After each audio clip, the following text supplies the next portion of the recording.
કારણ કે હારો દીકરો જોતો હોય ધરાવીને ધાન ન નીપજે, કુળવીને માળું ન હોય, જેહલ જખરો નીપજે કે જેની માં ઓથલ પદમણી હોય.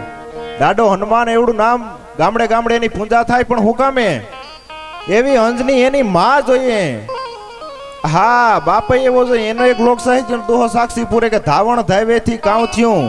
કનુ બાપા, ધાવણ ધાવેથી કામ થયું. અહીં તો કુળ જોઈ બળ કરંત, બાકી જેનો બાપ શ્યાવડો હોય થી મેગણ કામ મનત ભલા માણ. હે હા, હારી માં જોઈએ, હારો બાપ જોઈએ, ન્યાજ હારા દીકરા જન્મે.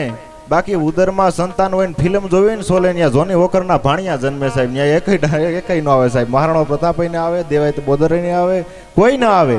એના માટે હારી જનેતા જોઈએ. અરે કામ જાજા કાગોલિયા, ઈ કામ જાજા કપૂત, પછી હકણી સી મયણ ભલી અને હકણો ભલો સપૂત. હે માં, હામટા દીકરા નહીં પણ એક દીકરાને જન્મ દેજે, નવખંડની માલિપા નામ રાખે. હા, અને સારણી સાહિત્યમાં જવું હોય તો આ તો લોક સાહિત્ય દુહા હતા, પણ સારણી સાહિત્યમાં જવું હોય તો કેવા સારણો દુહા કીધા કે મેં બલિહારી રાણિયા, ભ્રૂણ શિખાવલ ભાવ, નાર વાઢરની સુરિયા અને ઝપટો સલીએ જાવ. હે માં, હે ક્ષત્રિયાણી, હે કાઠિયાણી, હે આયરાણી, હે મેરાણી, તારે દીકરાને જન્મ દેવો હોય ને તો એવા દીકરાને જન્મ દેજે કે જન્મતા વેત હુયાણી ની હાથમાંથી આમ સાકુડી આસકી લે ને એવા દીકરાને જન્મ દેજે, નકર પથ્થર પેટ રાખજે માં. અને દીકરીને જન્મ આપે તો સોખવેટ કરી છે તો કે મેં બલિહારી રાણિયા, હારા ગર્ભ શીખાય, જાયા હંતે તાપણે અને હરખેથી દ્રગલાય. હે માં, એક ક્ષત્રિયાણી, ખબર હોય અહીં વડીલો બેઠા, માતાઓ બહેનો બેઠા, એને સાહેબ ખબર હોય દીકરી જન્મે ને એટલે માની હાયરો હાયર હોતી હોય અને હેઠે તાપ ખુરો.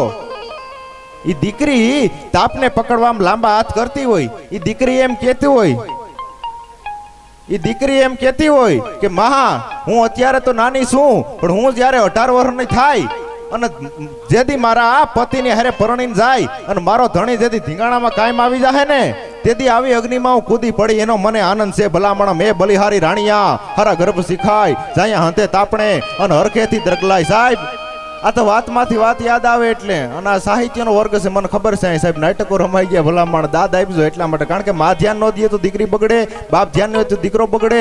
એમ તમે ધ્યાન નહીં દો ને તો આપણો ડાયરો બગડી છે. એટલા માટે આટલો પડકારો કરતા રહેજો સાહેબ. હારા માણસનો પડકારો તો મને ઘી બરોબર છે એટલા માટે. હા, દુહાની યાદી કરાવતો તો કે અહીં તો દુહા આપણી માતાઓ બહેનો સાહેબ દીકરીઓ છે ને એ વાતો દુહામાં જ કરતી. બિલખાના પાદરમાં એક બેન ઉભેલા, હારે નાનું છોકરું હતું અને આવી અને એટલું કીધું કે બેન ક્યાં જાવું છે અને હારે કોણ છે.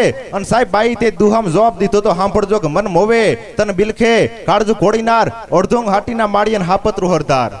મન મોવે એટલે મોવાની છું, તને બિલખે એટલે બિલખાના પદરમાં ઊભી છું, કાળજુ કોડીનાર એટલે મારી દીકરી કોડીનાર હારે છે, અડધોંગ હાટીના માળીએ એટલે મારો ઘરધણી હાટીના માળીએ કામ કરે છે, અને હાપતરું હરદાર એટલે મારા ભાણેજને હરદાર મૂકવા જાઉં છું. ભલા માણા દુહામાં વાતું થતી સાહેબ. મારો કહેવાનો અર્થ પણ મારે વંદના બે કડીમાં ભગવતીની કરવી છે. મારે આમાં પાપ પગલ્યું છે, કાંઈ પણ સતી રહી જાય તો માફ કરી દો. બે કડી ભગવતીની વંદના કરી અને પછી થોડીક આહીરો બેઠા મારે યાદી કરાવી. પણ હે માં